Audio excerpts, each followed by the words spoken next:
Hi friends, welcome back to our channel simple cook book. Vinayaka Chavithi వచ్చేస్తుంది కదా. మనం ఇంట్లోనే సాంప్రదాయబద్ధమైన ఈకో ఫ్రెండ్లీ పసుపు గణేషుని ఎలా తయారు చేసుకోవాలో మనం ఈ వీడియోలో చూద్దాం. ముందుగా ఒక బౌల్ తీసుకొని అందులో 1 కప్పు పసుపు, 1 కప్పు మైదా వేసి బాగా కలబెట్టాలి. ఇప్పుడు మనం ముందుగా మిక్సీ పట్టుకున్న పంచదార పౌడర్ ఉంది కదండి, అది 2 టేబుల్ స్పూన్ తీసుకొని అందులో వేసుకోవాలి. మైదా ఎందుకు వేస్ట్ చేస్తున్నామంటే పసుపు ఒక్కటి కలిపామంటే అవి పొరలుగా విడిపోతుంది. మైదా మిక్స్ చేసామంటే అది సాఫ్ట్గా ముద్దగా అవుతుంది. ఇప్పుడు కొంచెం మిల్క్ వేసి బాగా ముద్దలాగా కలపాలి. చూడండి, వీడియోలో చూపించిన విధంగా కొద్దిగా పాలు వేసుకుంటూ బాగా ముద్దలాగా అయ్యే విధంగా బాగా కలుపుకోవాలి.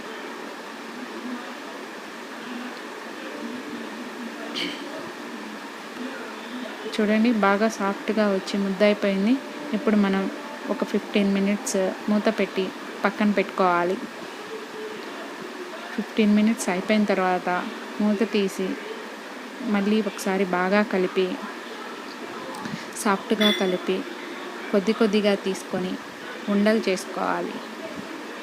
చూడండి, వీడియోలో చూపించిన విధంగా ఉండలు చేసుకోవాలి. పగుళ్ళు లేకుండా చక్కగా రౌండ్గా ఉండలు చేసుకోవాలి. చూడండి, అది head, body, base, head, 2 legs, 2 hands, 2 ears, 1 trunk, పైన మనం డెకరేషన్ కోసం క్యాప్స్. అలా ముందుగా ఉండలు తయారు చేసి పెట్టుకొని బేస్ తీసుకొని అట్లా బాగా ఒత్తుకోవాలండి రౌండ్గా. ఇప్పుడు మనం బాడీ ఉండ చేసి పెట్టుకున్నాం కదండి, అవి పక్కన ఇట్లా ఒత్తుకొని చూడండి, వీడియోలో చూపించిన విధంగా ఒత్తి బేస్కి చివరి భాగంలో పెట్టి బాగా వాటర్ అద్దుకోవాలండి. కదలకుండా ఉంటుంది వాటర్ అద్దుకుంటే. చూడండి, చక్కగా స్టాండ్ అయిపోయింది.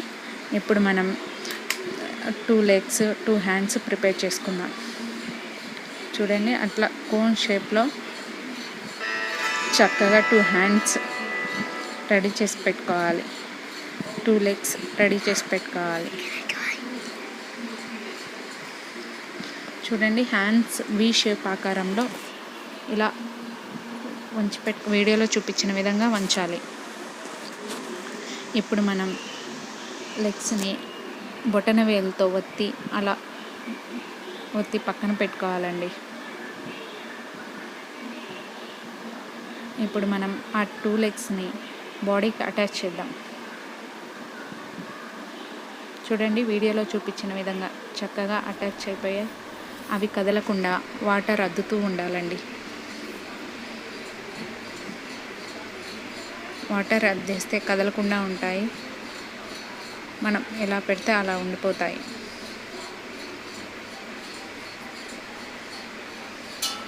మనం ఈ పసుపు గణపతిని పూజించడం వల్ల చాలా మేలు కలుగుతుందండి. పసుపు చాలా సంప్రదాయబద్ధమైనది అండ్ పర్యావరణాన్ని కాపాడినట్లు అవుతుంది.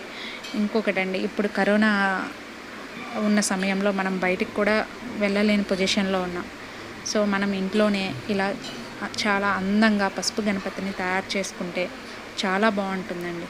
చూడండి, వీడియోలో చూపించిన విధంగా 2 hands కూడా బాడీకి అటాచ్ చేసి దానిపైన హెడ్ పెట్టాలి.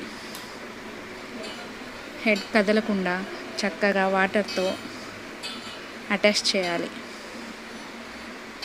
ఒక హ్యాండ్ని ఆశీర్వదిస్తున్న టైప్లో బెండ్ చేయాలి. ఒక హ్యాండ్ని లడ్డు పట్టుకోవడానికి ఇట్లా పెడతాడు కదండి వినాయకుడు, ఆ విధంగా బెండ్ చేయాలి. ఇప్పుడు మనం ట్రంక్ని తయారు చేసి దానిని బాగా వాటర్తో హెడ్కి అటాచ్ చేయాలండి. చూడండి, వీడియోలో చూపించిన విధంగా చక్కగా వాటర్తో సాఫ్ట్గా అటాచ్ చేయాలండి. సో ట్రంక్ని కొంచెం బెండ్ చేయాలండి. ఇప్పుడు మనం ఇయర్స్ కోసం 2 balls చేసి పెట్టుకున్నాం కదండి, ఆ 2 balls వీడియోలో చూపించిన విధంగా బొటన వేలుతో ఒత్తుతూ హెడ్కి అటాచ్ చేసుకోవాలండి. 2 ears అటాచ్ చేసిన తర్వాత వాటర్ని తడుపుతూ చక్కగా కింద పడిపోకుండా వీడియోలో చూపించిన విధంగా అటాచ్ చేయాలండి. మనం 3 క్యాప్స్ చేసి పెట్టుకున్నాం కదండి, చిన్న చిన్న బాల్స్. వినాయకునికి అందంగా ఉంటాయి ఆ క్యాప్స్ పెట్టామంటే. ఇప్పుడు మనం ఒక్కొక్కటిగా ఆ క్యాప్స్ పెట్టి వాటర్తో తడుపుతూ అటాచ్ చేయాలండి హెడ్కి. చూడండి, కోణాకారంలో వంచి ఒక్కొక్క క్యాప్ని హెడ్ మీద పెట్టాలండి. అలా 3 క్యాప్స్ని పెట్టేసుకోవాలండి. మీరు డెకరేషన్ చేసుకోవాలంటే ఇంకా ఆ 3 క్యాప్స్కి ముందు ఒక చిన్న రౌండ్ బాల్ తీసుకొని అటాచ్ చేసుకోవచ్చు. అది ఇంకా బాగా కనిపిస్తుందండి. నేను ఈ విధంగా తయారు చేశాను. మీకేమన్నా ఐడియాస్ ఉంటే మీరు ఆ విధంగా తయారు చేసుకోవచ్చండి. చూడండి, దంతాల కోసం నేను టూత్ పిక్ని రెడీ చేశాను. ఆ టూత్ పిక్ని దంతాల మాదిరిగా అమర్చాను. ఇప్పుడు నేను చిన్న లడ్డూని చేసి వినాయకుని చేతిలో పెట్టానండి. ఇప్పుడు నేను ఐస్ కోసం 2 మిరియాలను తీసుకున్నానండి. 2 మిరియాలని ఐస్ లాగా పెట్టానండి, కళ్ళకు పెట్టాను. చూడండి, కళ్ళు ఎంత బాగా కనిపిస్తున్నాయో వినాయకుడికి. ఇప్పుడు నేను చిన్న మూషికాన్ని తయారు చేసుకున్నానండి.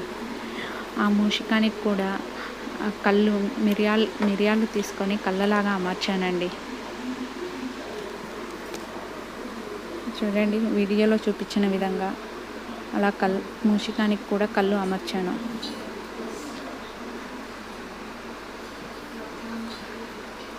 ఇప్పుడు నేను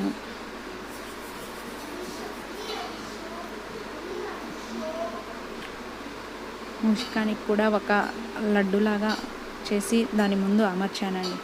3 పోగుల దారం తీసుకొని వినాయకునికి జంధ్యం అమర్చానండి. చూడండి, వీడియోలో చూపించిన విధంగా జంధ్యం కట్టానండి. అలా కట్టేసి ఎక్స్ట్రా ఉన్న దారాన్ని కట్ చేసుకోవాలండి.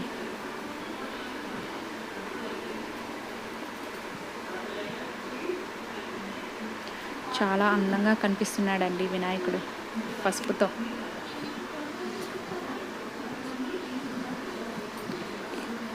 ఇలా చేసుకుంటే పర్యావరణాన్ని రక్షించినట్లు అవుతుందండి.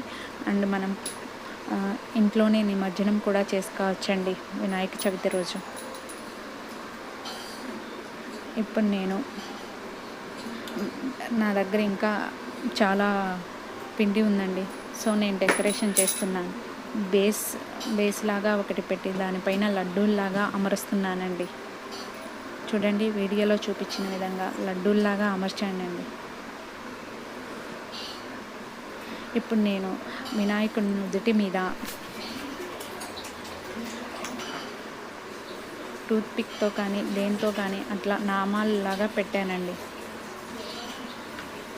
మనం నామాలు పెట్టి బొట్టు పెట్టుకుంటే వినాయకుడు చాలా అందంగా కనిపిస్తాడండి. చూడండి, నేను వీడియోలో చూపించిన విధంగా అట్లా నామాలు పెట్టి కుంకుమ పెట్టానండి. ఎంతో అందంగా కనిపించే పసుపు గణపతి రెడీ అయిపోయాడు. ఈ వీడియో మీకు నచ్చినట్లయితే లైక్ అండ్ సబ్స్క్రైబ్ చేయండి. పక్కనే ఉన్న బెల్ ఐకాన్ మీద క్లిక్ చేయండి. ఇలా గణపతిని మీరు కూడా తయారు చేసుకొని వినాయక చవితి మంచిగా జరుపుకోవాలని ఆశిస్తున్నానండి. Thank you.